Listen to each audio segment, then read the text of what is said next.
Hey guys, today I'm here with John, and we're going to be talking about direct response and some advertorial type stuff. John, welcome. How are you? I'm good, man. Thanks for having me. Yeah, excited for you to be here. Do you want to start with a quick background on yourself and then kind of dive into the presentation that you have? Sure. So I'm a copywriter and I've worked with a lot of direct response companies, both info products as well as physical products. And then lately, over the last couple of years, I've done a lot of work with a few e-commerce brands and basically taken some of those ideas from the direct response space and applied them more to front end as well as back end e-commerce stuff. Amazing, man. Well, I'm excited to learn from you. Feel free to share your screen and hop right in. Yeah, absolutely. So just a second. How about now? Awesome. Yep, we're here.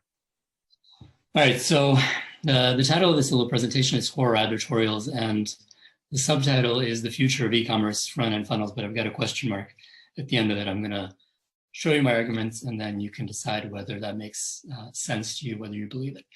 So first, I want to draw an analogy between email marketing, the way that it's being done in e-commerce, and front-end funnels, the kind of stuff that I'm going to be talking about. I think there's a similar path of development, and in a similar way, the way that if you could do email marketing really well 5 years or 10 years ago in the e-commerce space, I feel like there's a similar opportunity for advertorials today.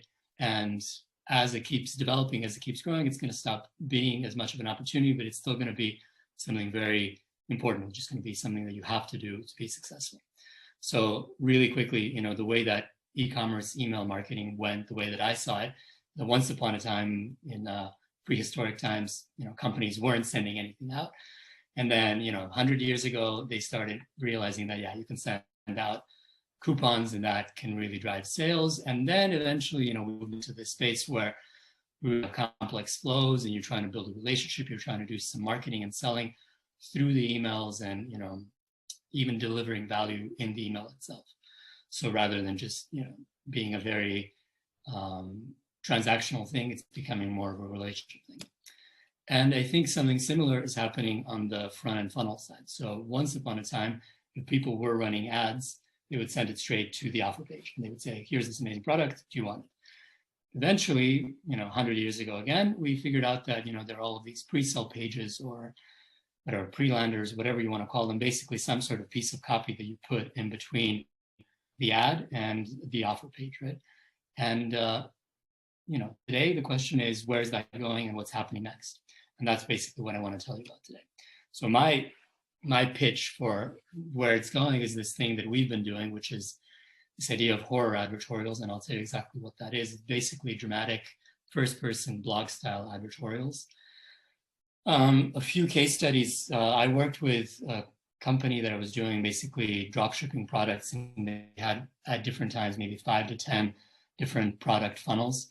We use the same system on all of the funnels. And at the high point, we were doing 2,000 sales a day using just these advertorials, driving traffic from Facebook to these advertorials and then to the order pages. And then even the high point, if the high point was 2,000 sales a day, then the standard was somewhere between 1,000 and 1,200 sales a day. And that went on for a long, long time.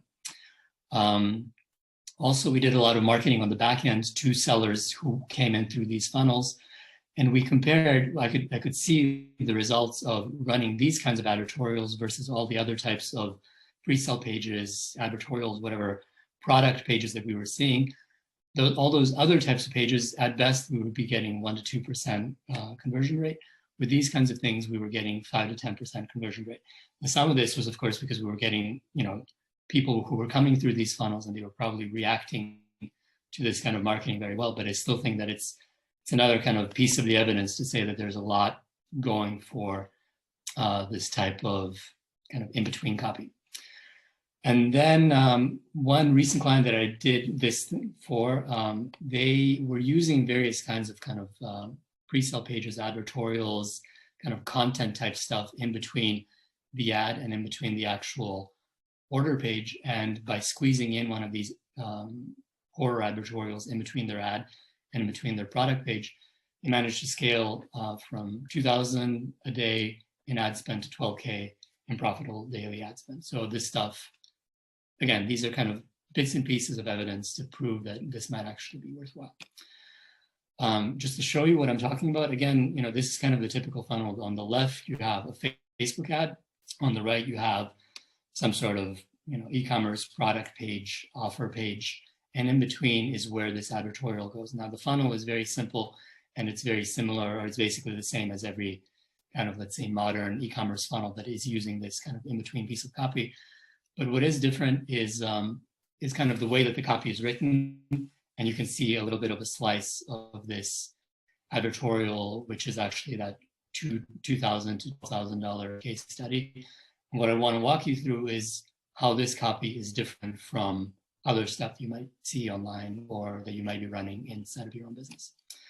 So what's different? I thought about it, I looked at it, and I could come up with 5 elements. None of these is really new in the sense that these are all direct response fundamentals. If you look at sales letters, at video sales letters, if you look at good direct response copy, you're going to see a lot of this stuff going on. It's just that as far as I've seen, most e-commerce brands, even the ones that are running, cold traffic, that are running kind of longer or medium-sized copy, they haven't caught on to all 5 of these elements. And I feel that you need all 5 of them to work well, at least based on what I've seen. A, running a lot of cold traffic to these offers, and B, sending a lot of back-end traffic to other offers. So element 1 is that instead of a kind of a news style article, it's more of a confession style article. So another way to look at it is that it's third person versus first person. So if you look at this thing on the right, this is kind of a classic advertorial that you can see online right now. So it's something that looks like kind of an exciting clickbaity article, but it's very third person. There's nothing personal inside of that. And if you compare it to this is a confessional thing. This was actually not something that we ran. This appeared on Medium. It was a company, this was not even a commerce brand. I just thought it was a very good example. It was a company that was selling some sort of software for helping keep your kids safe online. And they had this advertorial, but it was very kind of provoking and intriguing, and it was written in the first person way.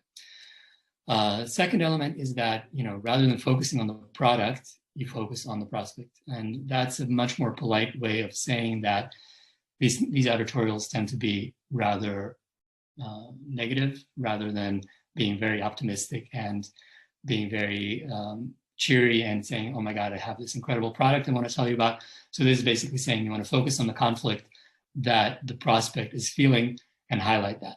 So again, this is kind of a typical thing you might see.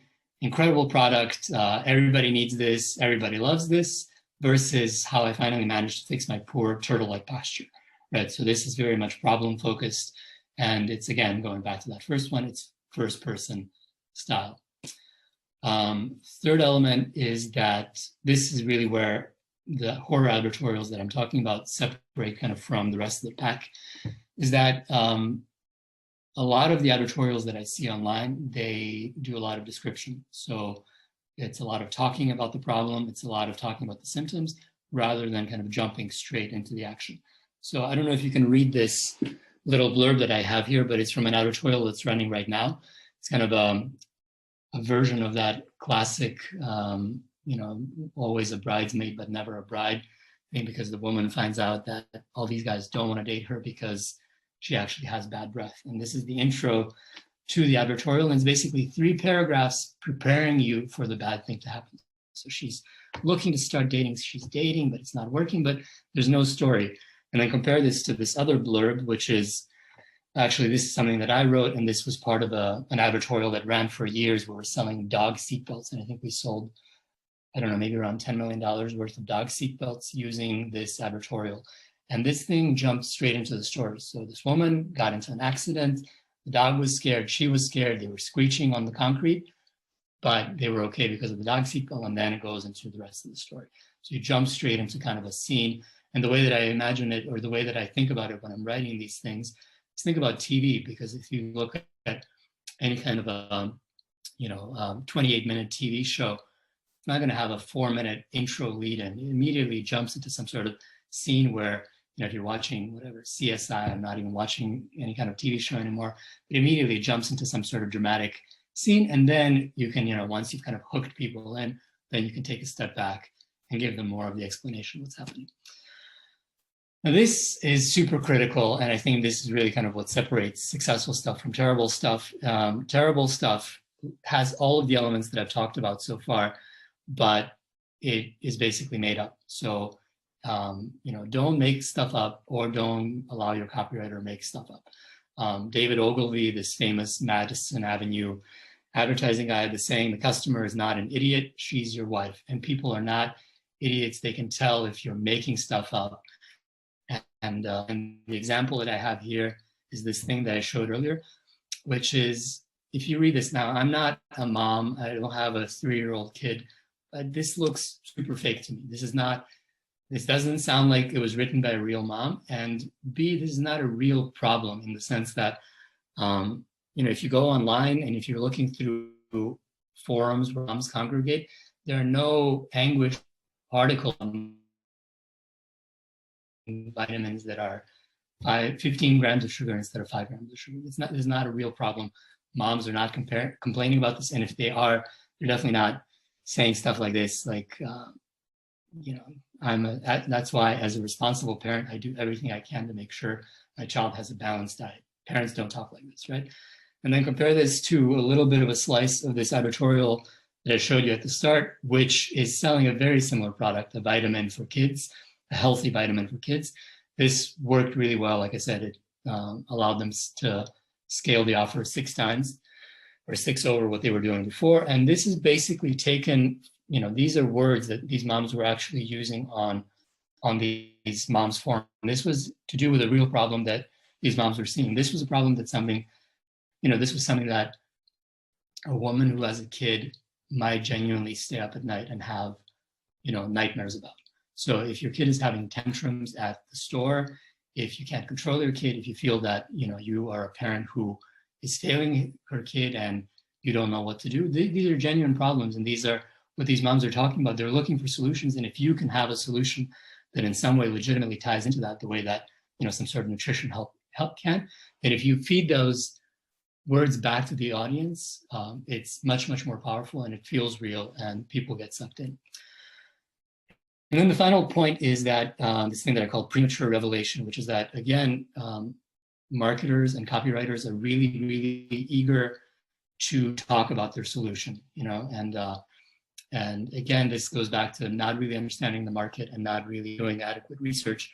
And the way that I think this happens is, again, you can have all of the aspects of everything I've talked about up to this point, but the basic structure of your advertorial is, I had a problem and then I found a solution and it's amazing, now let me tell you about it, right? And lots of times when people are reading copy, they're not convinced. They haven't been sold yet, just because you haven't kind of paced their experience adequately, and because they're not emotionally invested enough. And the way that I compare it to is, structure creates intrigue and demand and kind of this emotional involvement. And if you think about Dr. House, the TV show, has a super predictable structure. Every episode follows the same structure. And you want something similar in your advertorial. So rather than saying, I had a problem, then I found the solution, you had a problem, it was bad, but then things got worse. And then you tried everything because you knew that you had to fix the problem, except that nothing was helping, and then all the stuff that was bad. And then, of course, there's a magical random encounter, once in a lifetime thing with a person who could potentially help you. And they tell you about something, except that it's still not the thing that helps you, right? And there's a new letdown because you expect them to help, and it's not that. And then you're getting deeper and deeper, and eventually your back is against the wall. You maybe go back to that recommendation you got from that magical one-time encounter. You order the product. Maybe the first impressions are, you're still skeptical. The first impressions are a little bit shaky, but you give it a try. And then finally, there's a glimmer of hope, and you get into the solution where, yes, it worked out. And now let me tell you why, after this entire trials and tribulations and trip up the mountain, it's finally happening. So that's basically it. The recap is first person, problem focused, so rather negative and focused on the problem, starting out with a dramatic snapshot in their own words and not made up stuff, and full of twists and turns that keeps people emotionally engaged. And that's basically all I wanted to share, except 2 final points, which is that the brand impact of this. I worked with these guys who were doing drop shipping. They weren't concerned at all about their brand.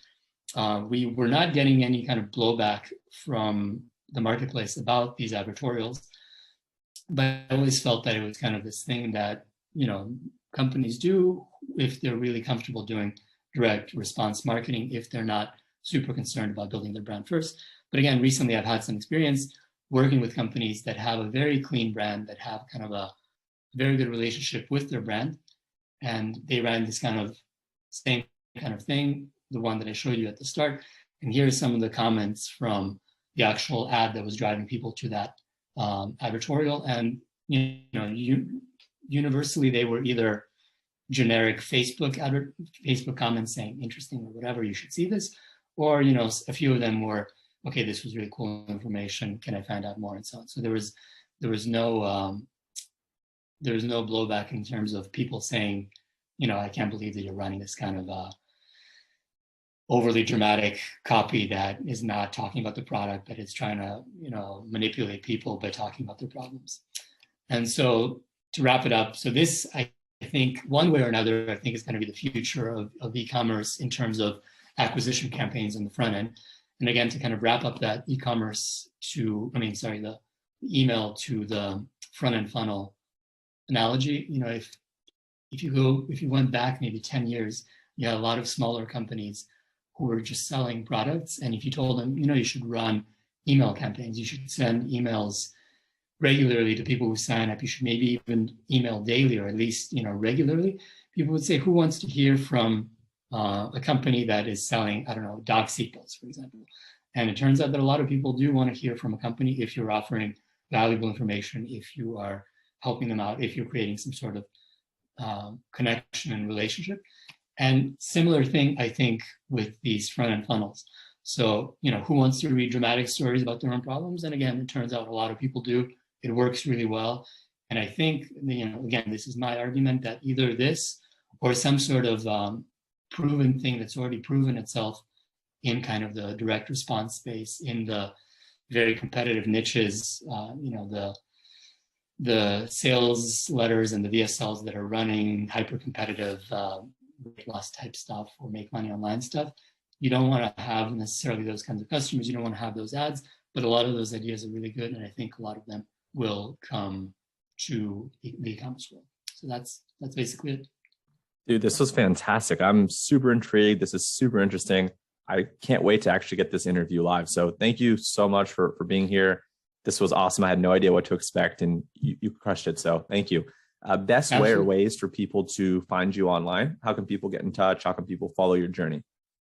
Yeah, absolutely. So if you want to follow, or basically I have an email newsletter, and that's pretty much the only way you can follow what I'm doing. So if you go to bejakovic.com, my last name, if you find it on the interview, find my last name, type in .com after that, and you'll find my blog. You'll find a place to opt into my newsletter. I have probably 900 or so like blog posts on there. I'm writing a lot, and wow. If you want to read more about e-commerce, direct response marketing, you'll find a lot of stuff there. Sweet. I'll drop the link below. John, thank you so much, man. Absolutely. Thanks a lot for the opportunity. It's great. Of course. Cheers. Thanks.